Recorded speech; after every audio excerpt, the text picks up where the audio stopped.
6. Hebreus 6.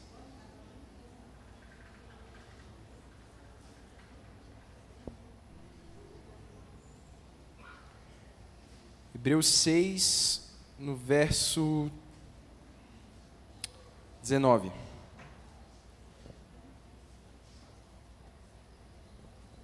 Amém?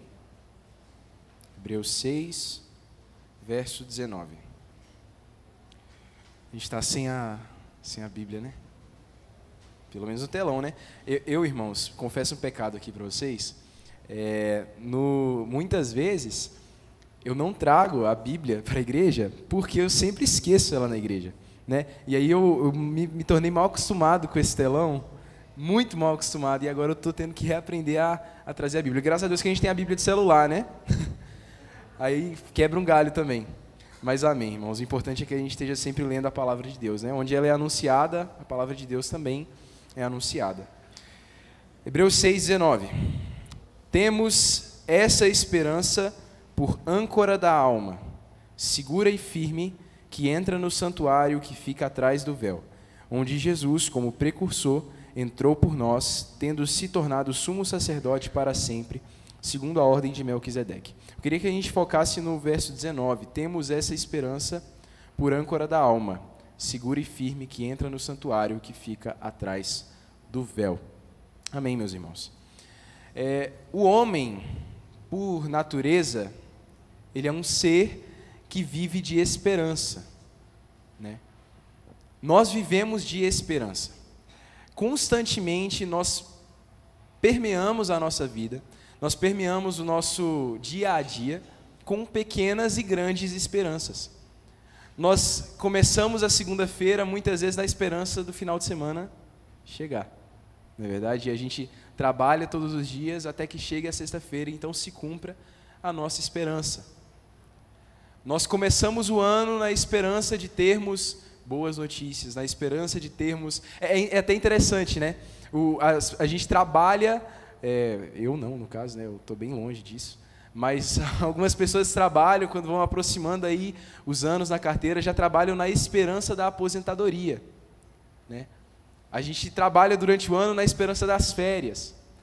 E assim por diante, a gente tem muitas esperanças. E até mesmo esperanças pequenas, sabe? Como quando a gente compra uma comida em algum lugar especial, sai para comer com a família. Qual que é a nossa esperança? A nossa esperança é que a comida seja boa, que a gente tenha um momento agradável, né? A esperança, por definição, no dicionário, é a certeza, o sentimento de... Certeza não, desculpa. O sentimento de expectativa quanto a alguma coisa que a gente quer que aconteça, né? É uma ansiedade boa, vamos dizer assim, né? Por algo que a gente quer que aconteça. Essa é a esperança. E a esperança é tão natural para a gente que o não natural é ficar sem ela. Como que a gente chama alguém sem esperança? Um desesperado. O desesperado é aquele que não tem esperança. Ou desesperançoso, né? São sinônimos. Apesar da gente aplicar diferente. O desesperado normalmente é aquele que sai gritando, né? O desesperançoso é uma pessoa um pouco mais... tem esse sentimento um pouco mais congelado. Mas, de qualquer forma, os dois são opostos da palavra esperança. Isso é o incomum para o ser humano. É perder a esperança. Tanto é que quando a morte vai se aproximando, né, em casos de uma velhice muito avançada, ou às vezes até de doenças terminais, a gente vê que a pessoa começa a perder aquele brilho no olho, porque já não resta mais esperança. Ela olha para frente na vida dela e ela já não consegue ter um plano de futuro, ela já não consegue... Claro que isso não acontece com os cristãos, amém, irmãos? Porque quando a nossa vida encerra, aí é que ela começa. E glória a Deus por isso. Mas eu estou falando no âmbito mundano. A esperança é algo muito natural para todas as pessoas, né? Pode não se chamar assim, pode se chamar de expectativa, pode se chamar de muitas coisas, de planejamento. Mas até os nossos planejamentos, né, eles são esperanças de uma certa forma. Aquilo que a gente faz, aquilo que a gente coloca o nosso esforço, a gente faz na expectativa de receber algo em troca. Ninguém se esforça para trabalhar um mês se não for ganhar um salário no final dele. Ninguém se esforça para abrir um empreendimento se não espera que ele dê certo. Ninguém começa um relacionamento se não espera que esse relacionamento acabe em um casamento, por exemplo. Né? Até os nossos planejamentos são baseados em esperança. Isso é muito natural. E a Bíblia mesmo fala de esperança, né? A Bíblia fala que as 3 virtudes teologais, né, que Paulo diz que no final resta a fé, a esperança e o amor, né? São as 3 coisas que a gente tem que se agarrar como cristãos. Esse próprio texto fala da esperança como uma âncora para a alma, irmãos. Isso é muito forte. Uma âncora para a alma. É como se a nossa alma fosse, de fato, um barco à deriva. E eu imagino não um barco num mar calmo, né, num marasmo. Mas Calvino mesmo ele vai falar que a nossa vida é uma grande tempestade, que essa âncora é a nossa esperança. A âncora que sustenta a gente no meio da tempestade da vida, que Satanás sopra, que o mundo sopra, é a esperança. Amém, irmãos? A esperança é imprescindível. Mas existe uma questão que se levanta quando a gente fala de esperança. A questão é, nós só podemos ter esperança em algo, ou melhor, a nossa esperança só pode ser segura se nós tivermos uma garantia. Eu queria que a gente estabelecesse essa relação. Porque o que acontece? O que nos garante, de fato, que nós vamos receber o salário no final do mês, quando nós trabalharmos? Várias coisas. A palavra do chefe, um conjunto de leis, né, a nossa assinatura na carteira de trabalho, são garantias de que aquilo que a gente espera vai acontecer. Né? Um anel de noivado é uma garantia de que aquilo que você espera que vai acontecer, o casamento, vai de fato acontecer. Nós confiamos e por isso esperamos. Essa relação é muito importante. A esperança ela só existe por causa da confiança. Vou dar um exemplo. Um filho, ele pede um presente para o pai. Pai, eu quero tal coisa. Passou no shopping, viu na loja, um brinquedo que seja. E o pai diz, filho, na volta, a gente vai passar aqui e vai comprar. Só se for na volta de Jesus, né? Nunca acontece. Mas na volta a gente vai passar aqui e vai comprar. O filho então para de pedir. Ele estava insistente, pai, compra para mim, compra para mim, compra para mim. Mas aí o pai faz uma promessa. Ele diz, na volta, eu passo aqui e compro. Isso faz o filho o quê? Descansar. Meu pai prometeu.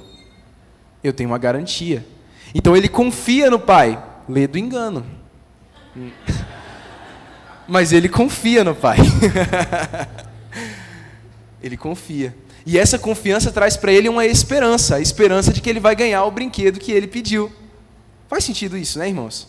A confiança gera esperança. E a nossa esperança, por sua vez, é baseada em uma confiança. Qual é o problema? Ou qual é o início do problema? É que nós colocamos a nossa confiança em muitas coisas para termos a nossa esperança. Nós colocamos a nossa confiança em muitas coisas, né? Diz que o homem moderno ele não tem o plano B, ele tem o plano Z.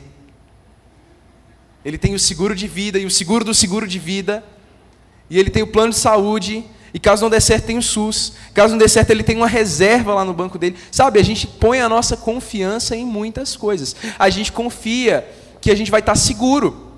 Irmãos, exceto por alguns bairros que são mais difíceis, é muito difícil uma pessoa caminhar assim na rua. Talvez dependendo de uma certa hora da noite, mas a gente confia que tem um mínimo de segurança, porque a gente tem a polícia rondando por aí, e ela faz um trabalho muito bom, graças a Deus, mas a gente confia nela para fazer a nossa segurança. A gente confia nos políticos, mais ou menos, né? Mas a gente normalmente confiaria nos políticos para governarem a nossa nação. E a gente esperaria que eles fizessem justiça. A gente descansa com a nossa saúde, porque qualquer coisa que acontecer, a gente vai no hospital. E a gente tem a certeza de que o médico vai ter uma resposta para a gente. Né? É muito difícil a gente se preocupar demais com uma diarreia que acontece. Né? É muito difícil. A gente espera e toma um remédio, e se for o caso vai no médico, mas há anos atrás a diarreia matava. Né? Mas hoje em dia a gente tem segurança nessas coisas, segurança na medicina. A gente tem segurança nos nossos familiares, de que eles sempre vão suprir a nossa carência. Não falo no sentido ruim, todos nós temos uma carência de afeto, todos nós temos uma carência de amor, né? Uma carência saudável, e isso a gente espera que seja suprido pelos nossos familiares, pelos nossos amigos. A gente põe a nossa confiança nessas pessoas, nessas coisas, nesses objetos, e a gente espera que eles cumpram com as promessas que eles fazem, né? Os governos prometendo justiça, a medicina prometendo saúde, o trabalho, né? Onde quer que você trabalhe, com o que quer que você trabalhe, prometendo sustento. A gente espera essas coisas, a gente confia nessas estruturas para garantirem a nossa esperança, o cumprimento da nossa esperança. Até porque a gente sabe que a esperança, ela tem que ser cumprida. A gente só espera em algo se a gente quiser que se cumpra. Então a gente confia nessas coisas para que cumpram a nossa esperança. E não tem nada de errado nisso a um primeiro momento. É normal a gente esperar a segurança dos policiais. É normal a gente esperar saúde da medicina. É normal, é o esperado. Onde mora o problema? O problema é que todas essas coisas falham. O problema é que, de repente, você vai fazer uma cirurgia e, por um erro médico, você fica paraplégico. Mas eles é que deveriam garantir a minha saúde. O problema é que, às vezes, você pode ligar para a polícia no meio de uma ocorrência e ela acaba demorando, por N fatores que sejam, mas eles deveriam garantir a minha segurança. O problema é que a gente coloca um político no poder e, de repente, ele rouba milhões. O problema é que a gente vai à nossa família procurando afeto, procurando aceitação, e muitas vezes o que a gente encontra? O oposto disso. São pessoas, são estruturas falhas. São falhas. E esse é o grande problema. É que a gente coloca a nossa confiança nelas de forma cega, até que elas quebrem a nossa confiança. E isso acontece repetidas vezes ao longo da nossa vida. Desde o momento em que o seu pai disse que ia comprar na volta, até o dia que o seu salário atrasou, até o dia que você foi no médico e ele só receitou um dipirona para você e você voltou passando mal para casa. Sabe, essas pequenas frustrações que vão minando a nossa confiança nas coisas? Irmãos, essa confiança, quando ela se torna cega, quando ela elimina o fator falha, quando a gente deixa de considerar que essas estruturas, que essas pessoas, elas falham, ela tem um nome, essa confiança, é idolatria. E eu queria que a gente abrisse em Jeremias 17:5.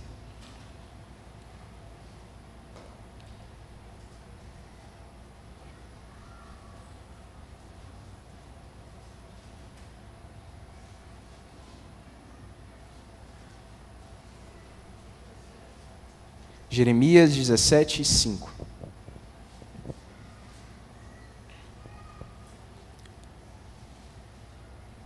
Amém? Ainda ouço páginas.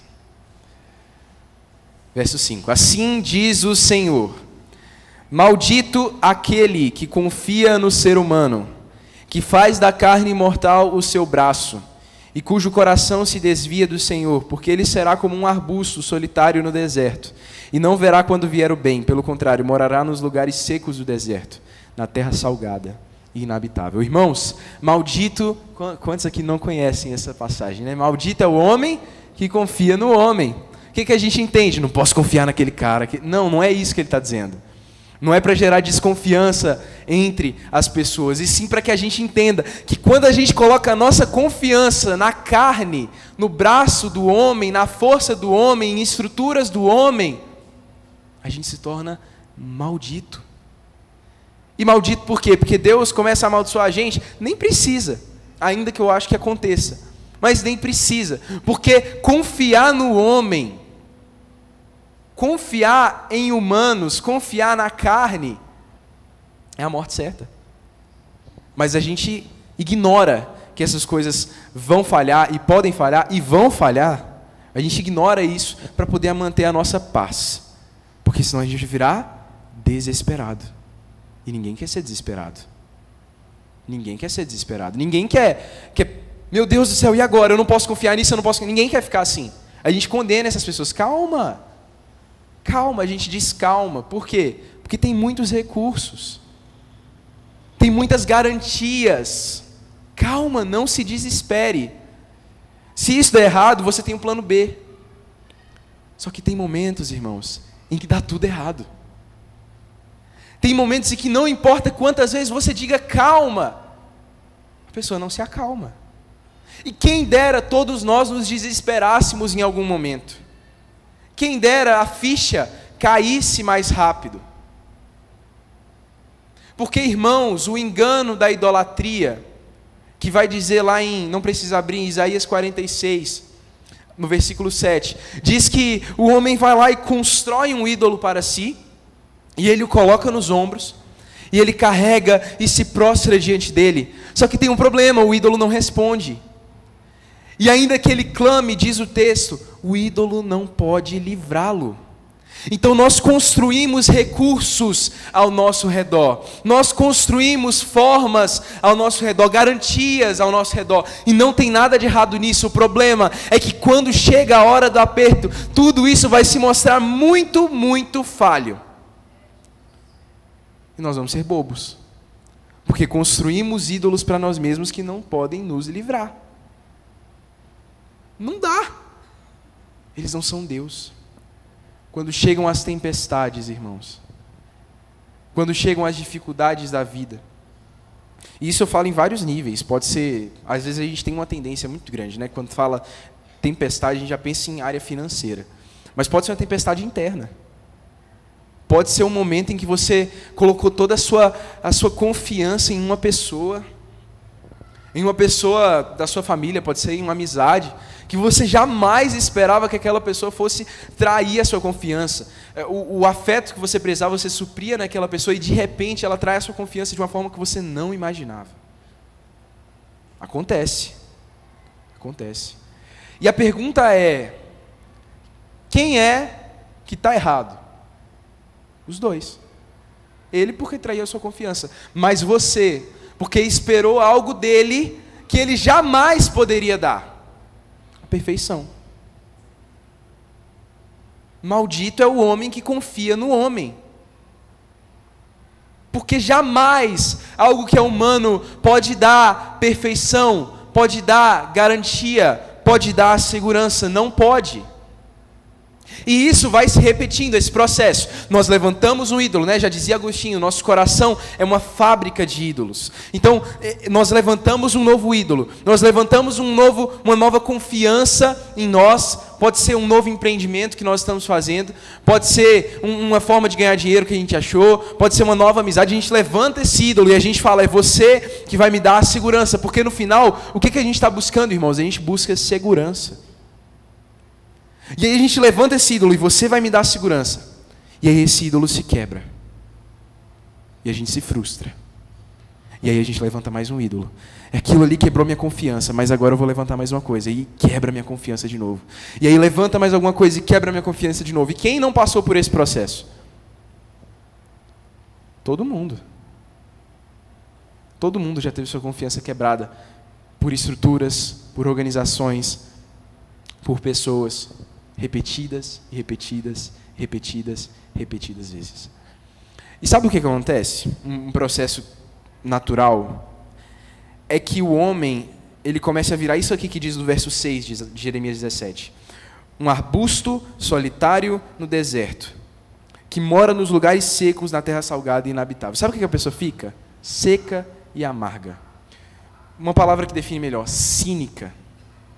Sabe, já viu aquela pessoa que tem um discurso mais ou menos assim, eu prefiro confiar em mim mesmo, eu não confio em ninguém, ou eu me basto, ou eu não preciso de ninguém, eu me viro sozinho, eu aprendi que nessa vida eu sou o meu melhor amigo. Sabe esse tipo de coisa assim?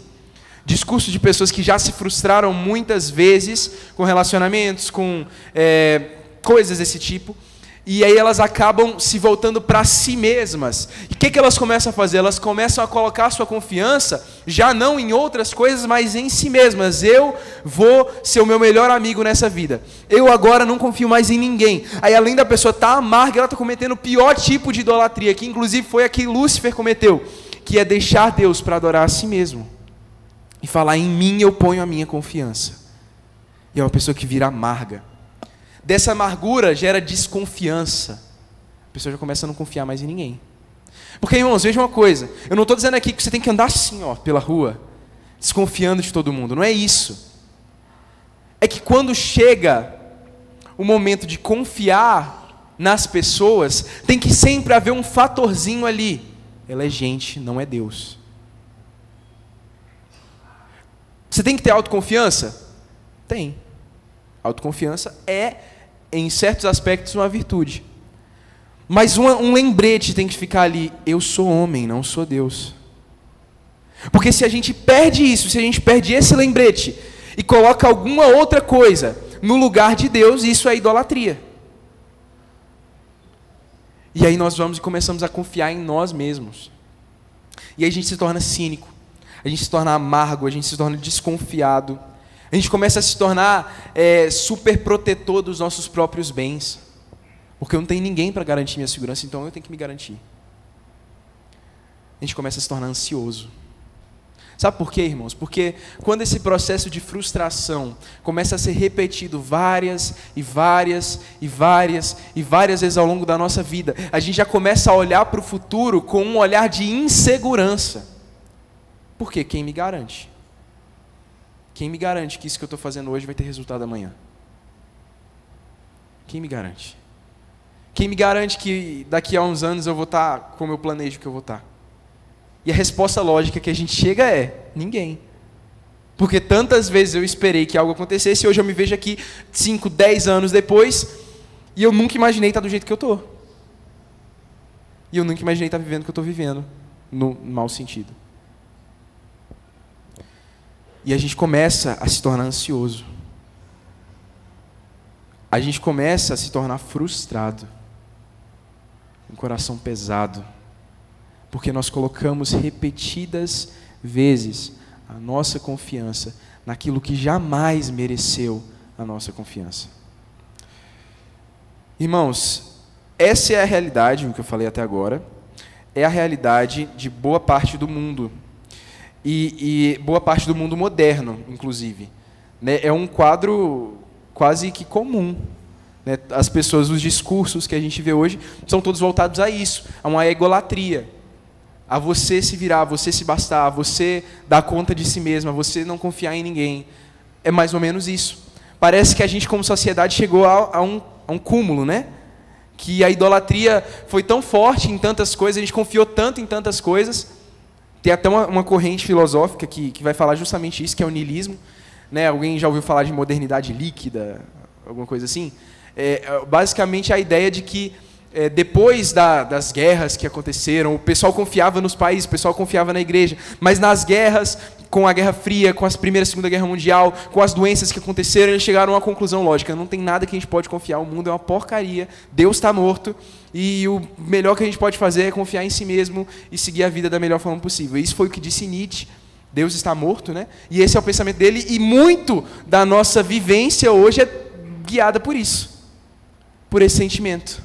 Mas o que eu quero dizer, irmãos, é que isso é o extremo oposto do que o Evangelho diz. O Evangelho veio para nos dar uma vida de confiança, uma vida de segurança, uma vida de alegria, uma vida de esperança. A partir do momento em que a gente voltar os nossos olhos para a coisa ou para a pessoa certa. Você ainda está com a Bíblia aberta em Jeremias 17?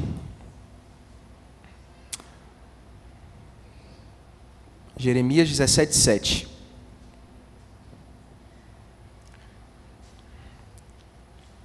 Diz assim: bendito, em contraste com o que ele disse em cima, né? Ele disse: maldito aquele que confia no homem, né? E agora olha o que ele diz: bendito aquele que confia no Senhor e cuja esperança é o Senhor, porque ele é como uma árvore plantada junto às águas, que estende as suas raízes para o ribeiro e não receia quando vem o calor, porque as suas folhas permanecem verdes e no ano da seca não se perturba e nem deixa de dar fruto. Bendito é o homem que confia no Senhor.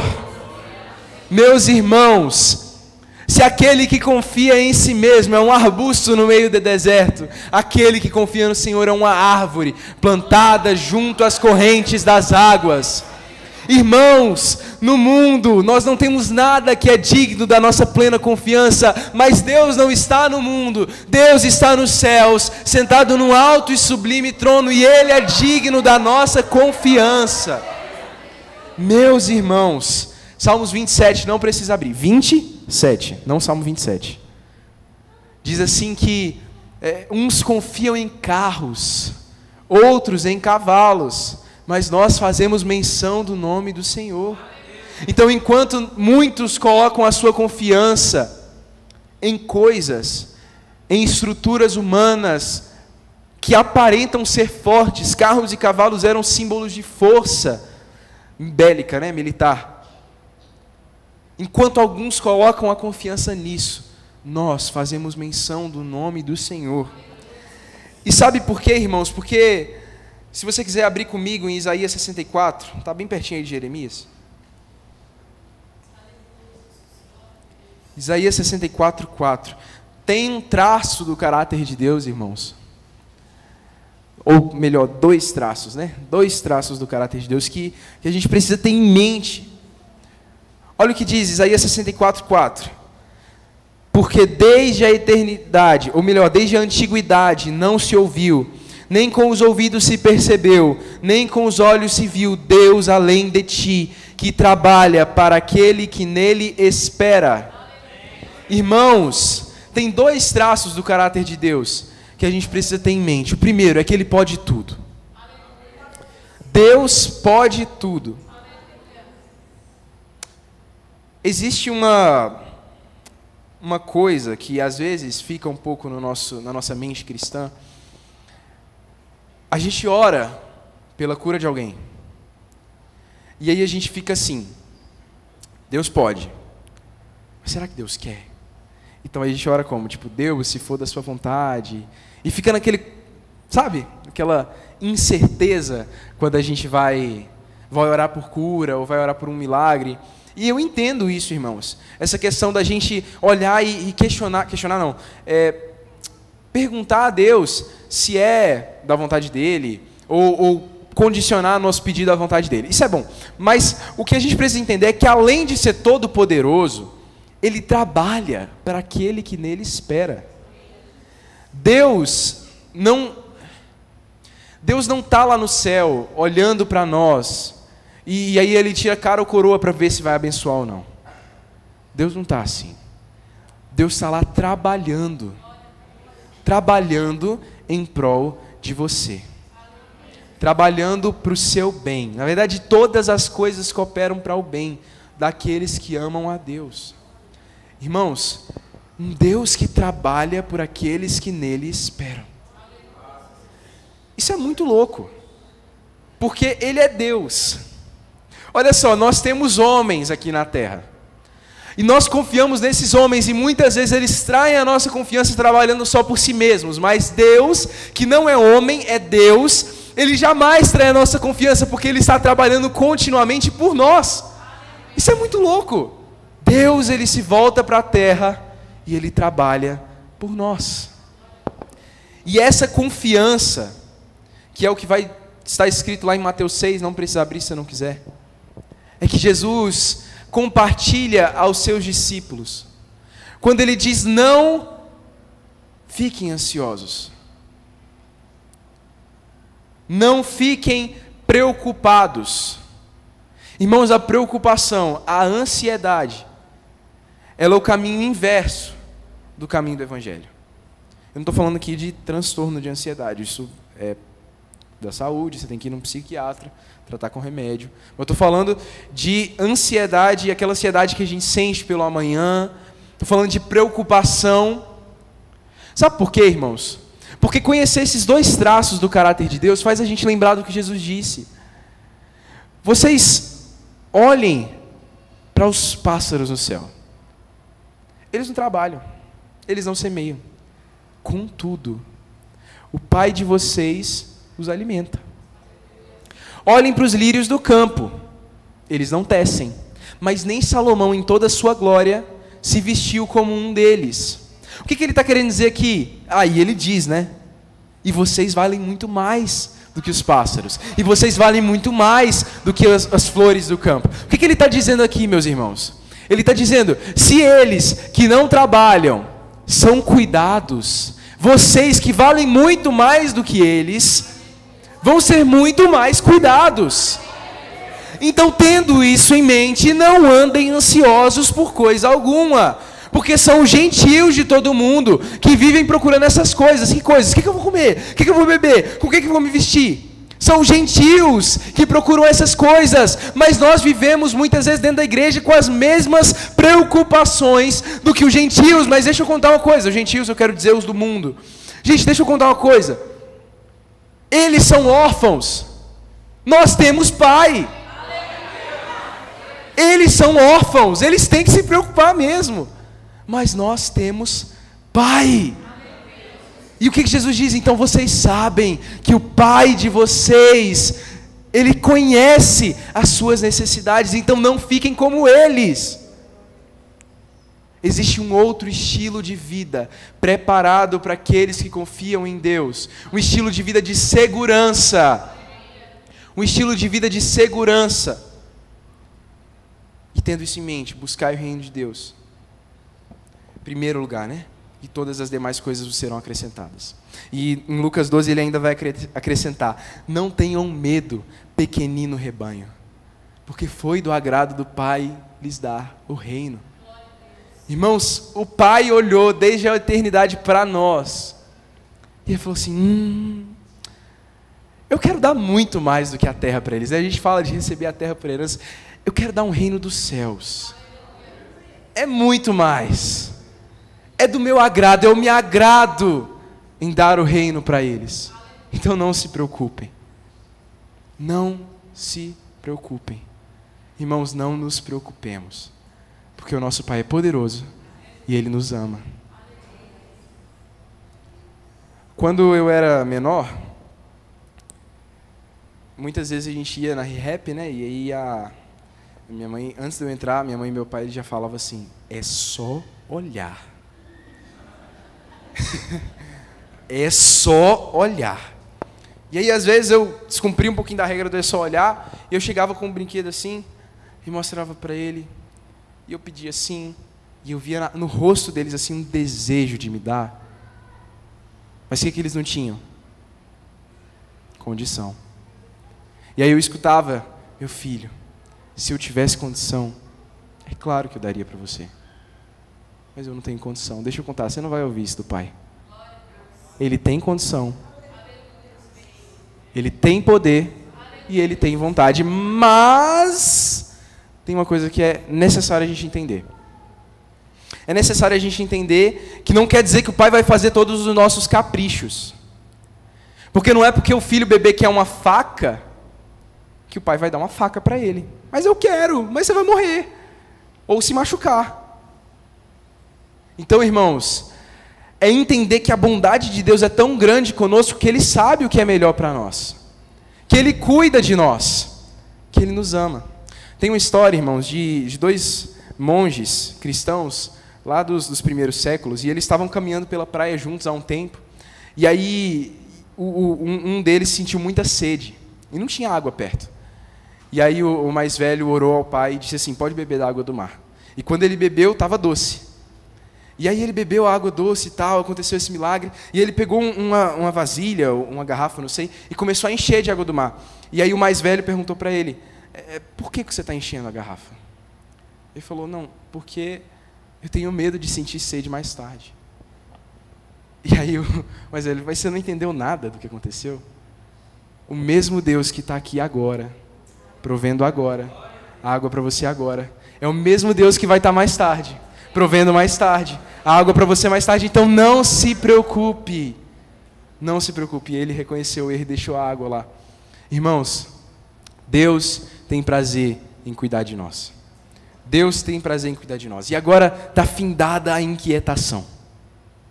Não andemos inquietos, porque nós temos esperança em um Pai que cuida da gente. Amém? Mas, irmãos, tem uma coisa que na minha opinião, é ainda melhor do que isso. Melhor do que isso. É que Deus, Ele não somente prometeu que iria cuidar de nós enquanto nós vivêssemos. Ele prometeu que está cuidando de nós enquanto nós vivemos, até que chegue o dia em que Ele nos entregue o reino. E isso é muito bom. Abre comigo em Tito, capítulo 2. Existe algo sendo preparado por Deus para você e para mim, para nós, que vai muito além de tudo que nós jamais receberemos nessa vida.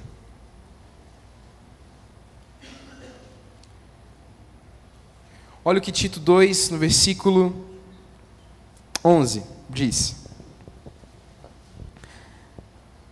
porque a graça de Deus se manifestou, trazendo salvação a todos.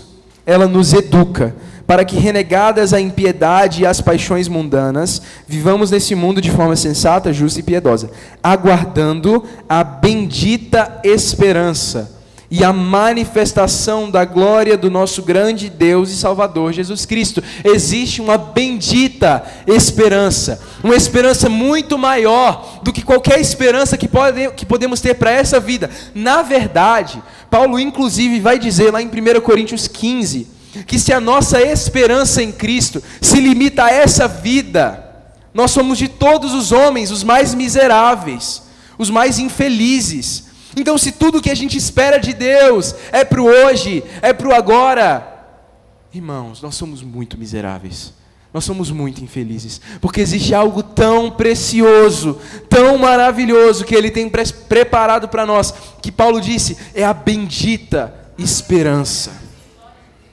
Irmãos, todo o Evangelho gira em torno de um reino que está por vir. Na realidade, a essência do Evangelho é pregar que o reino está por vir. Por que eu digo isso?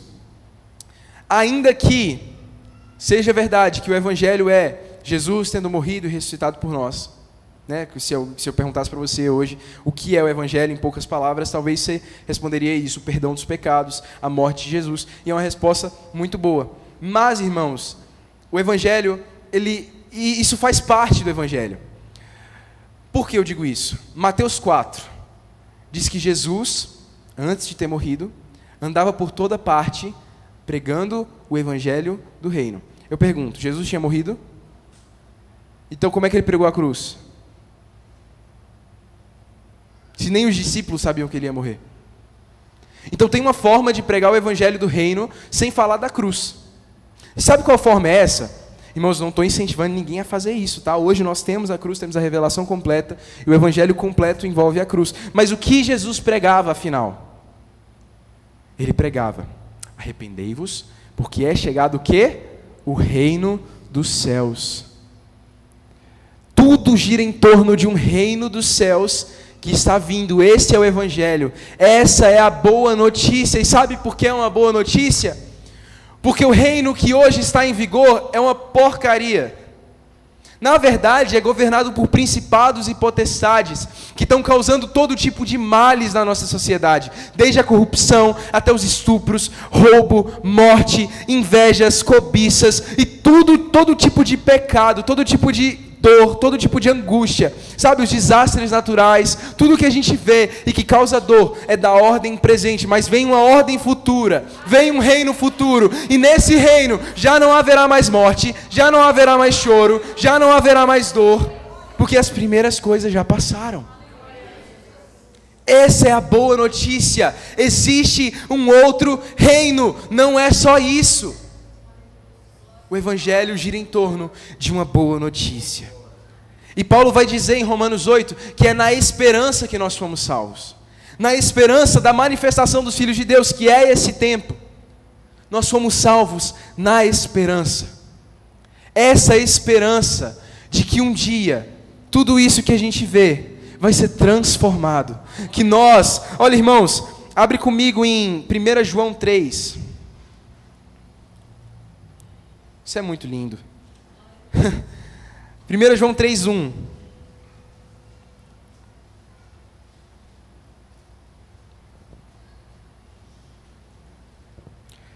Vejam que grande amor. Diz assim, grande amor. Muitas vezes nós falamos que Deus, o Senhor não me ama porque isso não está acontecendo. Mas deixa eu falar, sabe o que mede o grande amor de Deus? Vamos ler? Vejam que grande amor o Pai nos tem concedido, a ponto de sermos chamados filhos de Deus. E de fato somos filhos de Deus. Por essa razão, o mundo não nos conhece porque não o conheceu.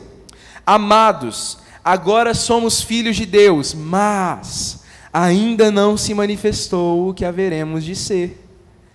Sabemos que, quando Ele se manifestar, seremos semelhantes a Ele, porque haveremos de vê-lo como Ele é. Irmãos, existe uma esperança que Ele vai dizer aqui. A esperança de que hoje somos filhos de Deus. Somos, sim ou não? Sim, somos filhos de Deus. Mas ainda não se viu o que nós seremos. Deixa eu te falar, você olha para o seu irmão e acha ele bonito? Eu vou te contar uma coisa, ele vai ser muito mais lindo daqui a um tempo. Vai ser muito mais lindo.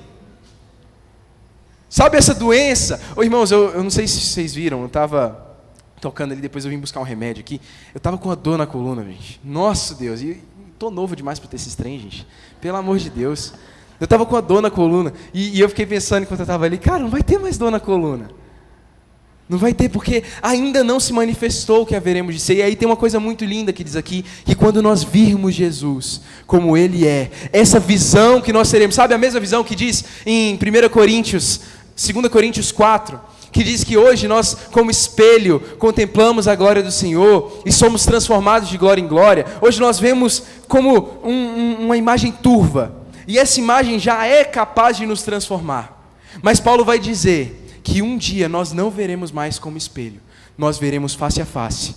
E aí se completa, no dia em que a gente vê, essa transformação que hoje é gradual, vai ser assim, pum! E a gente vai ser transformado assim que a gente vir Ele. E quando formos transformados, seremos como Ele é. Seremos como Ele é. E olha só, versículo 3. E todo o que tem essa esperança nele. Qual esperança? De que seremos como Ele é, de que há algo mais do que essa vida. Todo o que tem essa esperança nele, purifica-se a si mesmo, como Ele é puro. Irmãos, a esperança num reino que há de vir, num novo tempo, é purificação para nós. É purificação. O cristão é chamado para andar olhando para cima, irmãos.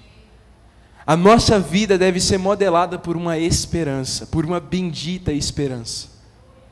E essa esperança vai nos purificando. E por que essa esperança vai nos purificando? Hebreus 11, 8 a 10, vai falar de Abraão. Abraão que peregrinou pela terra da promessa. Deus tinha prometido uma terra a Abraão, certo? Ele tinha dito, você vai habitar nessa terra, ele disse as imediações da terra em que ele iria habitar. Só que Abraão, estando na terra da promessa, diz que ele não construiu cidades, ele habitou em tendas, ele andou com um peregrino. E sabe por quê? A razão? Lá em Hebreus vai dizer, porque ele aguardava uma outra cidade, uma cidade que tem fundamentos, do qual Deus é arquiteto. E aí vai falar de várias pessoas que andaram no Gênesis, e diz assim, que eles, Hebreus 10, agora, não, minto, Hebreus 11. Se você quiser abrir, pode. Mas se não quiser também, não tem problema, eu vou ler. Hebreus 11, 13. Hebreus 11, 13. Olha só, todos esses que ele falou, Abraão, Isaac, Jacó, Sara, todos esses morreram na fé. Não obtiveram as promessas, mas viram-nas de longe e se alegraram com elas, confessando que eram estrangeiros e peregrinos da terra. Porque os que falam desse modo manifestam estar procurando uma pátria. E se, na verdade, se lembrassem daquela de onde saíram, teriam a oportunidade de voltar. Mas agora desejam uma pátria superior, isso é, celestial. Por isso, Deus não se envergonha deles, de ser chamado seu Deus, porque lhes preparou uma cidade. Eles procuravam uma pátria superior, mesmo na terra da promessa. Caminhando eu vou para Canaã, mas é Canaã celestial, meu irmão. Por quê? Porque eles... está dizendo que é para acabar. Porque eles, estando na terra da promessa, Não se contentaram com a terra que mana leite e mel. Para eles era como nada, porque eles aguardavam uma cidade, uma outra pátria. E Deus diz que por causa disso, por causa dessa esperança, Ele não se envergonhava de ser chamado o Deus deles. Andar como peregrinos, é isso que essa esperança nos faz. Ela nos torna peregrinos. Ela faz a gente reconhecer que o melhor que a gente tenha nessa terra não se compara. Como diz Paulo, né? A glória que há de ser revelada em nós. E é muito interessante porque isso muda muitas coisas na nossa vida. Muda a forma como nós lidamos com muitas coisas. Muda a forma como nós lidamos com a nossa própria santidade. Porque se nós temos a esperança de entrar naquele reino, e sabemos que sem santidade ninguém verá o Senhor, a nossa santidade começa a se tornar nosso primeiro e único alvo. Na verdade, irmãos, a Bíblia diz que nós fomos chamados para ser santos. A cruz é a porta de entrada para toda uma jornada que Deus propôs para nós, para que nós sejamos santos e possamos, como fios de alta tensão, suportar o peso da glória quando Ele vier e permanecer de pé, não clamando para as montanhas nos esconderem, como dizia em Apocalipse, mas de pé. A nossa santidade começa a se tornar uma coisa imprescindível. Isso faz com que a gente se torne mais trabalhador na obra. Não precisa abrir, mas em 1 Coríntios 15, 58, Paulo vai dizer que, por causa dessa esperança de que há um reino vindo, nós devemos nos tornar fervorosos e sempre abundantes na obra do Senhor, sabendo que nele temos a recompensa do nosso trabalho. Irmãos, Deus virá, e a Bíblia diz que com Ele vem o seu galardão, e Ele virá para recompensar as nossas obras, e tantas vezes nós somos tão preguiçosos para trabalhar para o Senhor, tantas vezes eu sou tão preguiçoso para trabalhar para o Senhor. E, irmãos, é muito mais do que servir em alguma coisa dentro da igreja. Na verdade, irmãos, a regra é essa: se aquilo que nós fazemos está cooperando para o crescimento do Evangelho, para a conversão de almas, para o crescimento do corpo, isso é obra de Deus. Mas se nós estamos desempenhando algum papel, até mesmo dentro da igreja, que não está cooperando para isso, irmãos, isso não é obra de Deus. Então, todos nós temos a oportunidade de fazer a obra de Deus, mesmo sem ter um cargo na igreja, mesmo sem ter uma função dentro dessa estrutura, porque a obra de Deus é: ide por todo o mundo, pregai o Evangelho a toda criatura, quem crê e for batizado será salvo. Essa é a obra de Deus. E quando nós nos tornamos abundantes, ou melhor, quando nós temos essa esperança em Deus, de que Ele vem com o galardão, que Ele vem com a recompensa, nós começamos a trabalhar mais, porque nós queremos a recompensa que Ele tem para nós. Nós queremos que quando Ele vier, Ele nos receba com um sorriso no rosto, dizendo: servo bom e fiel, entra no gozo do seu Senhor. É isso que a gente quer. Faz com que a gente tenha alegria e perseverança na tribulação. Paulo diz que os leves e momentâneos sofrimentos do tempo presente não se comparam com o peso de glória que vai ser revelado em nós, o eterno peso de glória que há de ser revelado em nós. Então, esses sofrimentos que hoje a gente vive, desde os menores até os maiores, eles produzem para nós um eterno peso de glória. Paulo diz: alegrem-se na tribulação. Irmãos, está sendo gerado para nós um peso de glória, à medida que nós suportamos com alegria a tribulação, mas só dá para suportar com alegria aquele que tem uma esperança. Aquele que sabe que o fim não é a tribulação, que o fim não é o problema. Essa pessoa pode suportar com alegria. Faz com que a gente lide de forma diferente com a perda dos nossos bens materiais.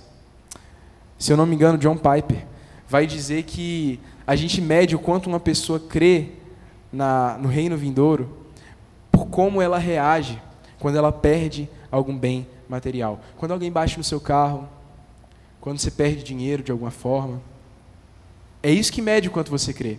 Porque olha o que diz em Hebreus, você já está com Hebreus aberto, eu acho? Hebreus 10, no versículo 34. Porque vocês não apenas se compadeceram dos encarcerados, mas aceitaram com alegria a expoliação dos seus bens. Expoliação dos seus bens era quando o governo entrava, por causa da fé deles, e pegava tudo que eles tinham e deixavam eles sem nada. Pegava todo o patrimônio que eles tinham e deixavam eles como mendigos, muitas vezes, como pessoas sem dinheiro. E diz que eles aceitaram com alegria, a alegria era o sentimento deles, a expoliação dos seus bens. Por quê? Porque sabiam que tinham um patrimônio superior e durável.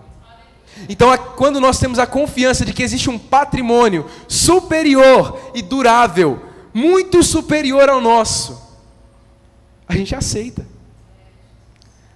Paulo vai dizer, quando os irmãos começaram a brigar entre si, por causa de herança, por causa de bens, ele diz assim: irmãos, por que vocês não preferem sofrer a pena? Só pelo fato de vocês estarem brigando por isso, vocês já estão reprovados. Por que vocês não preferem sofrer o prejuízo? Porque, irmãos, tenha em mente que nós temos um patrimônio superior e durável preparado para nós, nos faz aceitar com muito mais tranquilidade a perda dos nossos bens materiais. Isso traz, no final das contas, uma vida leve, uma vida segura. Porque a tribulação não pode tirar minha paz. A perda de um bem material não pode tirar minha paz. O que essa pessoa disse não pode tirar a minha paz mais. A falta de saúde já não pode mais tirar a minha paz. Porque se nada der certo nesse mundo, irmãos, não é uma garantia de que a gente vai ter a vida dos sonhos, mas é uma garantia de que mesmo se nada der certo nesse mundo, nós temos preparado para nós uma pátria. Nós temos preparado para nós uma casa, um patrimônio. Nós temos preparado para nós a presença de Deus. Nós temos um Deus que cuida de nós. E essa esperança nos faz ficar firmes. Essa âncora da alma, como a gente falou no início, que sustenta o nosso coração em meio às tempestades da vida, ela nos faz permanecer firmes. Amém? Que o Senhor fortaleça a nossa esperança nele. Que o Senhor fortaleça a nossa confiança nele. Que o Senhor nos faça viver como peregrinos nessa terra. De fato, como pessoas que confiam e têm esperança nele, sem ansiedade, sem preocupação, sem desespero. Porque nós temos um Pai, nós não somos mais órfãos. Nós temos uma casa, nós não somos mais despatriados. Nós temos riquezas, nós não somos mais pobres. Essa é a nossa esperança. Essa é a nossa esperança. Amém? Vamos orar, irmãos? Se quiser ficar de pé. Oh, Pai. Senhor Jesus, querido Jesus, bondoso Jesus que jamais nos decepciona. Jesus, eu peço que o Senhor venha estar enviando o Teu Espírito Santo para trazer cura aos corações frustrados tantas vezes. Corações que se frustraram por terem colocado a confiança nos lugares errados. Por terem esperado de pessoas, de coisas, aquilo que elas jamais poderiam dar. Senhor, cura essas feridas causadas. Cura essas feridas causadas, Pai, pela confiança errada. Senhor Jesus, eu peço que o Senhor traga uma nova revelação. A Bíblia diz que o Teu Espírito testifica ao nosso Espírito de que somos filhos de Deus. E eu peço ao Senhor uma nova revelação de que somos filhos de Deus. E se somos filhos, somos também herdeiros e co-herdeiros com Cristo. Então traz essa revelação, Espírito Santo. A revelação de que o Pai que está no céu conhece as nossas necessidades. Jesus, por favor, olha para as necessidades de cada um aqui. Senhor, dá a resposta que cada um precisa. Dá a resposta que cada um precisa, Pai. Em nome de Jesus. Em nome de Jesus, meu Pai. Oh, Jesus, que nós venhamos a ter a nossa confiança no reino que há de vir fortalecida. O Senhor tem preparado para nós uma pátria. O Senhor tem preparado para nós uma casa. O Senhor tem preparado para nós bens superiores e duráveis. O Senhor tem preparado para nós a Sua presença. E o que pode nos fazer o homem, Jesus? Nada. Aumenta a nossa confiança em Ti. Em nome de Jesus. Meu coração seja minha fortaleza, minha fonte eterna. Oh, minha canção. Que o meu coração seja o meu esconderijo, razão do meu viver. Oh, minha canção. Tu és bom,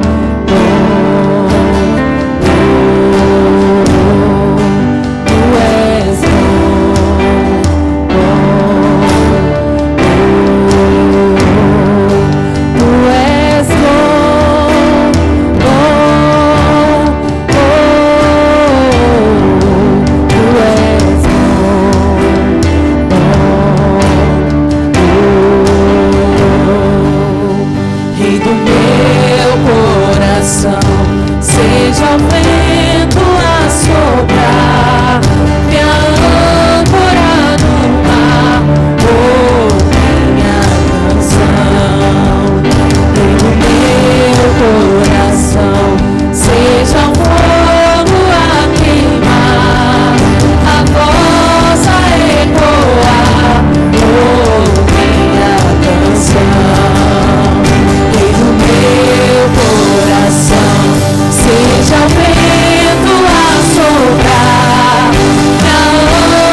deixarás jamais.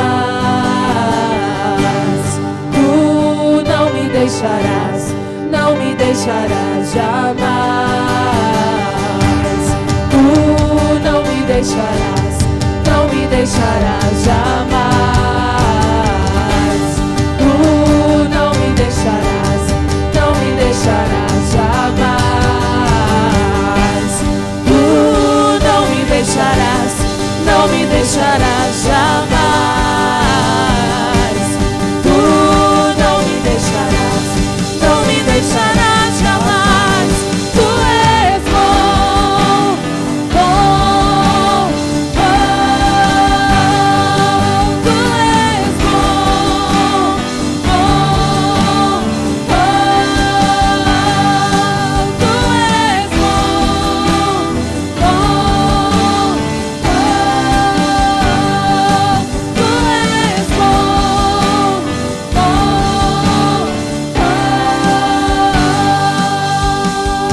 Oh, aleluia, aleluia. Tu és bom, Senhor, tu és bom. Ei, Deus. Sabe, irmão, deixa eu dizer uma coisa, já estamos quase encerrando. Mas enquanto o Dani falava, eu fiquei pensando, os ídolos que eu mais levantei foram de mim mesmo. Você já imaginou isso? Quantas vezes a gente diz assim, não, mas se tudo der errado, eu vou dar um jeito. Eu vou pensar de uma outra maneira, eu vou agir de uma outra forma, eu vou conversar com alguém, eu vou fazer alguma coisa. Você percebe que todas as vezes é a gente tentando, a gente confiando na gente. E eu ouvindo isso, eu digo, Deus me perdoa, porque eu acho que eu levantei muitos ídolos de mim mesmo, quando eu não posso fazer nada por mim, quando minha salvação não está na minha força, no meu braço, na minha inteligência, nos meus contatos, em nada que eu tenho. Se a minha confiança não estiver em Deus, eu sou um maldito. Só sou abençoado quando eu digo, Deus, eu falho, eu não dou conta, mas eu preciso de Ti, Senhor. Quando a gente pergunta para alguém assim, você quer entregar a vida a Jesus? Preste atenção. É justamente essa pergunta. Você quer parar de confiar em você? E você quer confiar somente em Deus? Entregar a vida a Jesus não é só levantar a mão e eu quero morar no céu. Não, é deixar de confiar nos ídolos. A carta de João termina dizendo, filhinhos, abandonai os ídolos, deixai os ídolos. E a gente diz assim, não, mas eu não tenho nenhum ídolo, eu não fabriquei nenhum ídolo. A gente fabrica esse ídolo dentro de nós. Então quando a gente pergunta assim, você quer entregar a vida a Jesus? Traduzir essa pergunta é dizer assim, você quer parar de confiar em você ou em qualquer outra coisa e passar a confiar em Deus? Porque Ele, diferente de todos e de tudo, Ele nunca falha conosco. Ele não dá o que a gente quer muitas vezes. Ele não satisfaz capricho. Mas Ele nunca falha conosco. Eu queria perguntar para você. Você que está aqui hoje, que ouviu essa palavra. A minha pergunta é, você quer parar de se frustrar? Quer parar de levantar confianças aqui e ali? E confiar somente em Jesus? Ele é o único que morreu na cruz. Ele é o único que deu a vida por nós. A única garantia é Ele. Ninguém vai ao Pai a não ser por mim. Então eu te pergunto, tem alguém hoje que quer entregar a vida para Cristo? E dizer, eu quero confiar nele, pastor. Quero entregar minha vida a Ele. Quero ser dele. Quero ser filho e não órfão. Se tiver alguém que nunca fez isso, ou que um dia fez, mas que abandonou essa fé, quer voltar para Jesus, faz um sinal com sua mão. A igreja está aí orando, está aí em intercessão. Então, se você está aqui, ouviu essa palavra e hoje você quer entregar a sua vida a Cristo, aonde você está aí, no seu lugar, faz um sinal com sua mão, que eu quero orar com você. Tem alguém que quer entregar a sua vida para Jesus? Glória a Deus, glória a Deus. Já vi a mão levantada, isso, glória a Deus. Pode baixar. Mais alguém? Tem 2 pessoas que já levantaram as mãos aí. Quero saber se tem uma terceira que quer fazer isso. Pastor, eu quero entregar minha vida a Cristo. Parar de confiar. Não é, irmãos, que a gente vai desconfiar de todos e de tudo. Preste atenção, foi bem explicado. Mas é dizer, Deus, todo mundo pode falhar, mas eu não vou ser um cínico. Eu não vou ser um amargo, frustrado, porque a minha confiança está no Senhor. Tem mais alguém que quer fazer isso? Quer entregar a sua vida para Cristo? Faz um sinalzinho assim com sua mão. Eu quero convidar essas 2 pessoas que fizeram isso. Vem cá, Vitor. Ô, Vitor, estou feliz, Vitor. Feliz por você também. Glória a Deus. Tem mais alguém que quer fazer isso? Pastor, eu quero entregar minha vida para Jesus hoje. Tem mais alguém? Levanta a sua mão assim, faz assim. Aleluia. Deixa eu dizer uma coisa para vocês que estão aqui. Tudo que vocês ouviram hoje, isso é o Evangelho. É deixar de confiar no que é falho. O que a gente junta e guarda, amanhã pode não ter. Nossa saúde, amanhã pode não ter. As pessoas podem falhar com a gente, mas Jesus não. E a Bíblia diz assim: se com a tua boca você confessar Jesus como Senhor e em seu coração você crer, você será salvo. Deixa eu perguntar para vocês: vocês creem com o coração, acreditam nele, que ele pode realmente suprir cada necessidade de vocês? Vocês querem fazer essa oração comigo? Feche os olhos.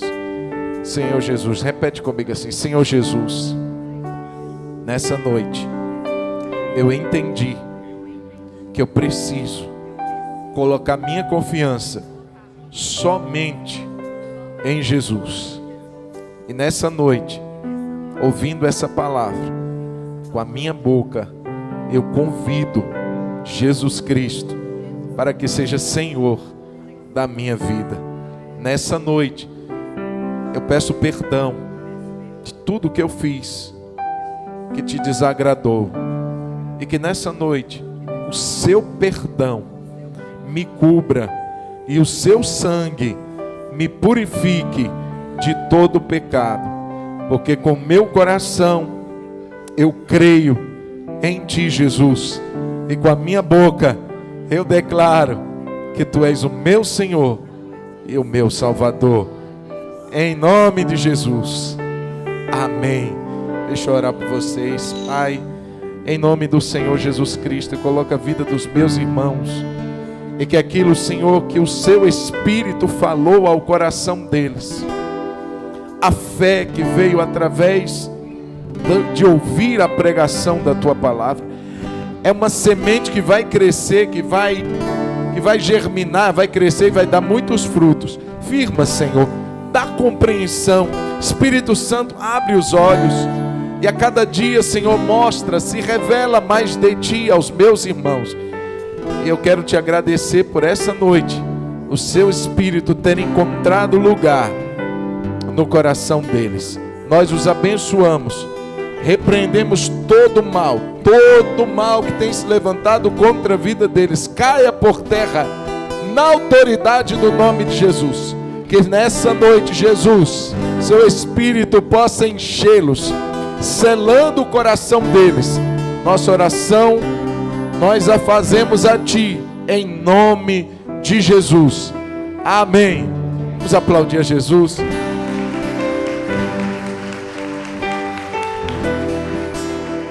Jesus, Deus abençoe vocês. Que bom, que alegria. Deus é fiel. Aleluia. Amém, queridos. Amém. Olha para quem está ao seu lado e diz assim: meu irmão, só em Deus, só em Deus põe a sua confiança. Amém. Eu quero convidar o Raimundo e a Paula, e quero convidar pastor Sidraque, a Ramona, o Tonton, a Clarinha, para acompanhar nossos irmãos ali da sala de boas-vindas. Vamos aplaudir a Jesus pela vida deles de novo. Aleluia. Isso, pode acompanhar. Raimundo, Paula, por favor, acompanhe aqui. Tem um lanche lá embaixo, abençoado, isso, esperando por vocês.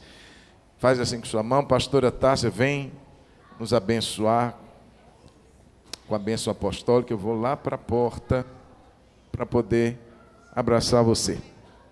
Glória a Deus. Levante sua mão assim, em forma de receber. O pastor João vai lá para a porta, porque ele fala que quer dar um abraço em você. Ele fala, amor, eu só sei quem faltou quando eu estou lá na porta. Então, aí hoje ele vai te dar um abraço. Então, dê um abraço nele. Amém? Pai querido, nós agradecemos ao Senhor por essa noite tão abençoada. E pedimos que o amor de Deus, o nosso Pai, que a graça redentora e salvadora de Jesus, e que as doces e eternas consolações do Espírito Santo de Deus repousem sobre nós, a igreja do Senhor, espalhada por sobre a terra. Em nome de Jesus, tenha uma semana de vitória, meu irmão.